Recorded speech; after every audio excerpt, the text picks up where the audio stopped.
Kindly subscribe the channel and hit the bell icon to get regular updates. Thank you. Hello student, आज मैं class 8 में Hindi medium का unit 2 start कर रही हूँ। चैप्टर नेम है वर्ग एवं वर्गमूल। तो सबसे पहले हम जानेंगे कि वर्ग क्या होता है। किसी संख्या का वर्ग उसी संख्या की स्वयं से गुणा कराया जाता है तो वो क्या जाता है, उसका वर्ग।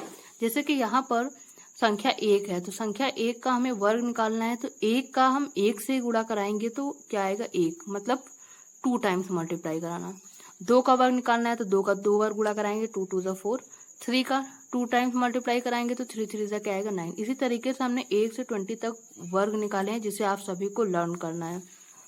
इसके बाद पूर्ण वर्ग के कुछ गुण हैं जिनको हमें पढ़ना है और लर्न करना है। जैसे कि पहला है ऐसी संख्याएं जिनके अंत में 2, 3, 7 तथा 8 हो, वे कभी भी पूर्ण वर्ग नहीं हो सकती हैं।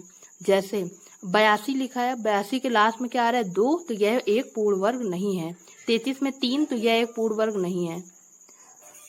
सेकंड रूल, ऐसी संख्याएं जिनके अंत में शून्यों की संख्या विषम होती है वह कभी भी पूर्ण वर्ग नहीं होती है। यदि शून्य विषम आ रहा है, मतलब शून्य मान लीजिए कि 3 है, तो वह एक पूर्ण वर्ग कभी नहीं हो सकता है। 5 0 आ रहे हैं तो वह कभी पूर्ण वर्ग नहीं होता है। तीसरा नंबर रूल, सम संख्याओं का वर्ग सदैव सम संख्या होती है। तो सम संख्या का भी वर्ग निकालेंगे तो हमेशा क्या आएगा, सम आएगा। विषम संख्या का हमेशा वर्ग निकालेंगे तो हमेशा क्या आएगा, विषम आएगा। नेक्स्ट 5 नंबर रूल, किसी भी प्राकृतिक संख्या के लिए यह एक रूल है जिसको हम समझना है। जैसे कि लिखा हुआ है 55 का स्क्वायर माइनस 54 का स्क्वायर। कोई भी संख्या का स्क्वायर लिखा है, उसके बाद एक कम संख्या का स्क्वायर लिखा है, तो इसे सॉल्व करने के लिए हम डायरेक्ट कर सकते हैं कि छोटी वाली संख्या को हम क्या करेंगे, 2 से गुणा करेंगे और 1 जोड़ देंगे तो हमारा आंसर आ जाएगा। ठीक है। इसके बाद 6 नंबर n स्क्वायर निकालना है। हमें भी किसी संख्या का वर्ग निकालना है, मतलब प्रथम n विषम संख्याओं को जोड़ देना है, बिना गुणा किए निकालना है। तो हमें क्या करना है, n विषम संख्याओं को जोड़ देना है। जैसे 7 का स्क्वायर निकालना है तो हमें 7 विषम संख्याओं को जोड़ना है। विषम संख्याएं क्या होती हैं, जो 2 के पहाड़े से नहीं कटती हैं। तो 7 विषम संख्याएं 1, 3, 5, 7, 9, 11, 13, इन सबको जोड़ेंगे तो क्या आएगा आंसर 49 यानी 49 आएगा। इसके बाद हम नेक्स्ट एक्सरसाइज स्टार्ट करते हैं, मतलब एक्सरसाइज 2.1। 2.1 का पहला क्वेश्चन, निम्न संख्याओं के वर्ग का इकाई का अंक निकालिए। हमें क्या करना है, वर्ग का इकाई का अंक निकालना है। सबसे पहले हम इकाई का अंक निकालेंगे, तो वो क्या है 5। 5 का वर्ग करेंगे, वर्ग का मतलब 2 बार गुणा कराना हो तो 25 आएगा। जो 25 का इकाई का अंक होगा वही उस संख्या के वर्ग का इकाई का अंक होगा। इसी तरीके 179 का क्या है, 9 क्या है, इकाई का अंक 9 है। 9 का वर्ग करेंगे 81, तो 1 क्या है, इकाई का अंक हो जाएगा। सेकंड नंबर, पूर्ण संख्याओं के गुणों का प्रयोग करके निम्न के मान ज्ञात करें। तो अभी हमने एक रूल पढ़ा था, इस तरीके की कोई भी संख्या लिखी हुई है तो हम क्या करते हैं, छोटी संख्या का डबल करते हैं और उसमें 1 जोड़ देते हैं। तो जैसे कि यहाँ पर लिखा हुआ है, तो हमने 101 में 2 से गुणा कराया और 1 जोड़ दिया, तो ये 202 आएगा और उसमें 1 ऐड करेंगे तो आंसर आएगा 203। इसके बाद 349 का स्क्वायर माइनस 348 का स्क्वायर है, तो हम 348 का डबल करेंगे, 2 से गुणा कराएंगे और 1 जोड़ देंगे, तो हमारा आंसर आएगा 2 से गुणा कराने पर 696, फिर 1 जोड़ेंगे तो 697।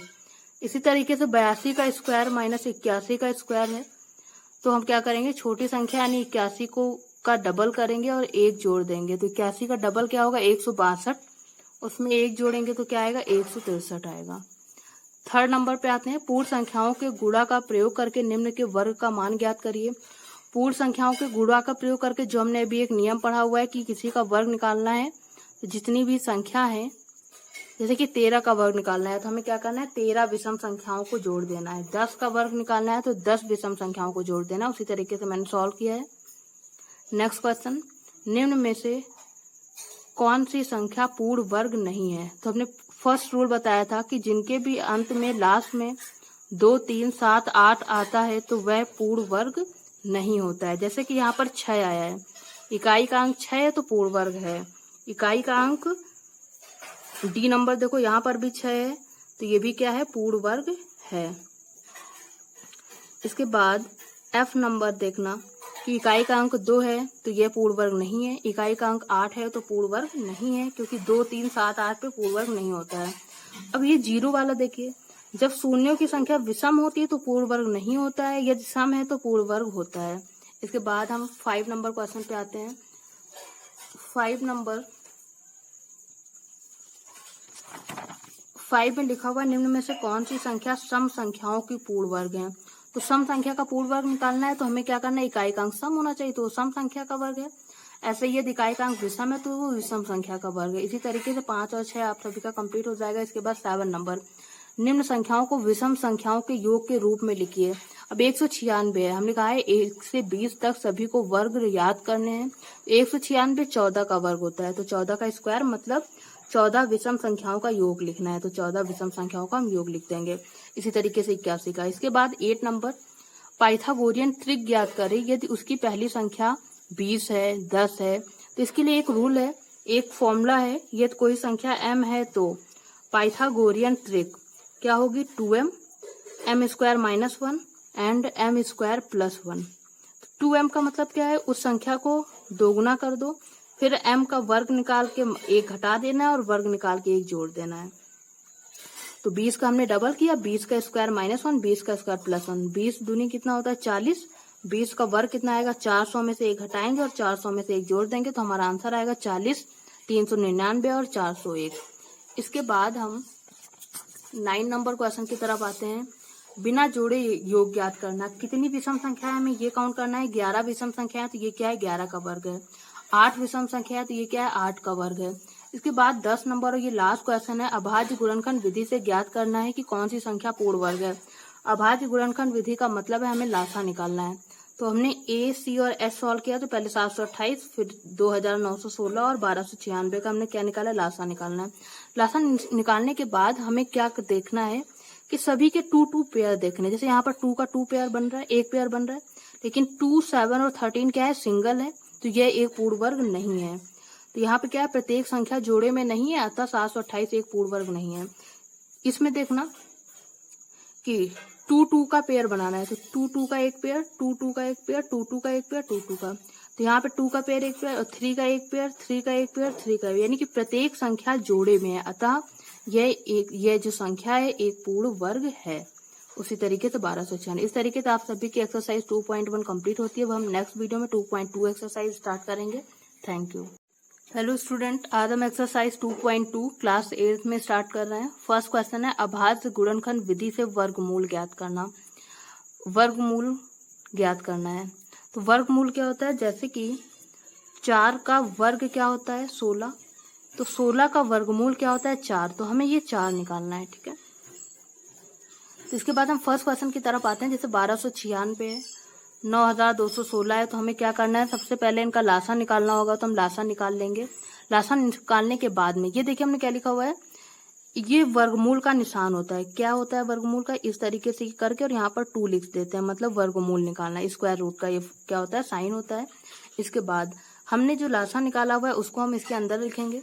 फिर इसके बाद वर्गमूल का मतलब है 2 का पेयर बनाना, तो 2 का हम पेयर बनाएंगे, और ये एक पेयर बनना है तो इस पेयर से एक 2 लेंगे, इस वाले पेयर से एक 2, और यहाँ से एक 3 और यहाँ से एक 3, फिर इन सबका मल्टीप्लाई करेंगे। यही जो 36 है, 36 1296 का क्या होगा, वर्गमूल होगा, मतलब 36 का स्क्वायर करने पर, वर्ग करने पर क्या आएगा, 1296 आएगा। इसी तरीके से मैंने सी सॉल्व किया है। जे नंबर भी उसी तरीके से देखिए, 7 का एक पेयर बन रहा है, 13 का एक पेयर बन रहा है, तो एक 7 आएगा बाहर और एक 13 आएगा। 13 7 का कितना होता है 91, तो 91 क्या है, वर्गमूल है, यानी कि 91 का वर्ग करने पर क्या आएगा, 8881। इस तरीके से मैंने फर्स्ट पार्ट पूरा कंप्लीट कर दिया। इसके बाद हम सेकंड पार्ट की तरफ आते हैं। सेकंड पार्ट में निम्न में से प्रत्येक संख्या का बिना गुणा किए वर्ग ज्ञात करना है। तो अब गुणा नहीं करना है तो कैसे करेंगे, हम क्या करेंगे, 63 का स्क्वायर निकालना है, वर्ग निकालना है, तो 63 को हम 60 + 3 लिख सकते हैं। फिर 60 + 3 का 2 बार गुणा कराना है, तो 60 + 3 गुणे 60 + 3। अब हम क्या करेंगे, इन दोनों का गुणा कराएंगे, तो क्या कराते हैं, 60 का पहले दोनों में गुणा कराएंगे, तो 60 का 60 + 3 में गुणा कराएंगे। फिर इसके बाद +3 का गुणा 60 + 3 में कराएंगे, तो प्लस का 3 गुणे 60 + 3। अब इसके बाद इस 60 का 60 में गुणा कराएंगे तो 3600, 60 का 3 में गुणा कराएंगे तो 180, प्लस 3 का गुणा 60 में कराएंगे तो 180, प्लस 3 का गुणा 3 में कराएंगे तो 9। इसके बाद इन सबको जोड़ देंगे तो हमारा आंसर आएगा 3969। इसी तरीके से मैंने F सॉल्व किया है। इसके बाद हम 3 नंबर पे आते हैं। वह छोटी से छोटी संख्या ज्ञात करें, वह छोटी से छोटी संख्या ज्ञात करें जिससे 525 को गुणा करने पर यह पूर्ण वर्ग बन जाए। सबसे पहले हम लासा निकालेंगे। लासा के बाद हम पेयर देखेंगे कि 2 का पेयर बन रहा है, नहीं बन रहा है, या फिर कौन सा बच रहा है। तो यहाँ पे हम क्या देखते हैं, केवल 5 का एक पेयर बन रहा है। 3 और 7 का पेयर नहीं बन रहा है, तो हमें 3 और 7 का जब पेयर बनाएंगे तभी ये संख्या क्या बन पाएगी, पूर्ण वर्ग बन पाएगी। 3 का पेयर बनाने के लिए हम 1 3 से गुणा करेंगे। 7 का पेयर बनाने के लिए हम 1 7 से गुणा करेंगे। मतलब किससे गुणा करना है, 3 गुणे 7 से। 3 गुणे 7 का मतलब 21 से गुणा करना है। तो वर्गमूल निकालना है तो यहीं से एक एक पेयर से एक एक नंबर ले लेंगे। जैसे 5 से 1 5 आएगा, 3 से 3 आएगा, 7 से 7, तो इनका मल्टीप्लाई करेंगे तो 105 इसका क्या हो जाएगा, वर्गमूल हो जाएगा। इसके बाद ये कि देखिए नेक्स्ट क्वेश्चन, वह छोटी से छोटी संख्या ज्ञात करें जिसमें इसको भाग देने पर पूर्ण वर्ग बन जाए। तो हम लासा निकालेंगे और हम क्या देखते हैं कि 23 का एक पेयर बन रहा है और 5 क्या है, सिंगल है। तो हमें 5 से यदि इसको भाग दे दो तो यह क्या बन जाएगा, एक पूर्ण वर्ग बन जाएगा। तो 5 से भाग देने पर यह संख्या पूर्ण वर्ग बन जाएगी। संख्या क्या आएगी, 23 गुणे 23 मतलब, और इसका वर्गमूल क्या हो जाएगा, 23। इसके बाद नेक्स्ट क्वेश्चन देखते हैं 7 नंबर। 7 आपको सब अब खुद से करना है। इसके बाद 8 नंबर, वह छोटी से छोटी पूर्ण वर्ग संख्या ज्ञात करो जो 6 9 तथा 15 से पूर्णतः विभाजित हो। तो हम 6 9 15 का लासा निकालेंगे। फिर हम देखेंगे पेयर क्या बन रहा है। तो यहाँ पर केवल 3 का एक पेयर बन रहा है। तो हमें पेयर जो है 2 और 5 का भी जोड़ा बनाना है, जिससे कि ये क्या बन जाएगा, पूर्ण वर्ग बन जाएगा। 2 और 5 का पेयर बनाने के लिए हमें 1 2 और 1 5 से गुणा, यानी कि 5 दूनी 10 से गुणा कराना पड़ेगा। तो यही संख्या क्या बन जाएगी, पूर्ण वर्ग बन जाएगी। हमें वह संख्या निकालनी है तो हमें क्या कराना है, 10 से गुणा करा देंगे। यहाँ तो 90 आता है, 90 में 10 से गुणा कराएंगे तो 900 हमारा आंसर होगा। इसी तरीके 10 नंबर लिखा हुआ है 2601 जवानों को इस प्रकार खड़ा करना है कि जितने जवान एक पंक्ति में हो उतनी ही पंक्तियां हो। मतलब एक पंक्ति में जवानों की संख्या तथा पंक्तियां क्या है, बराबर है, तो हम दोनों को x ले लेंगे। फिर एक पंक्ति में जवान और पंक्तियों का गुणा कराएंगे। तो दोनों का गुणा कराने पर क्या आ रहा है, 2601, तो x स्क्वायर बराबर 2601, x निकालना है। तो ये जो पावर 2 है वो कहाँ चली जाती है, वर्गमूल में। वर्गमूल का ये साइन होता है। 2601 का वर्गमूल निकालने के लिए हम लासा निकालेंगे। तो यहाँ पर 2 पेयर बन रहे हैं, एक 3 का एक 17 का। 3 गुणे 17, 3 गुणे 17 यानी 17 तो 51, तो 51 हमारा आंसर होगा। इस तरीके से आप सभी की एक्सरसाइज 2.2 कंप्लीट होती है। नेक्स्ट वीडियो में हम एक्सरसाइज 2.3 कराएंगे। Thank you.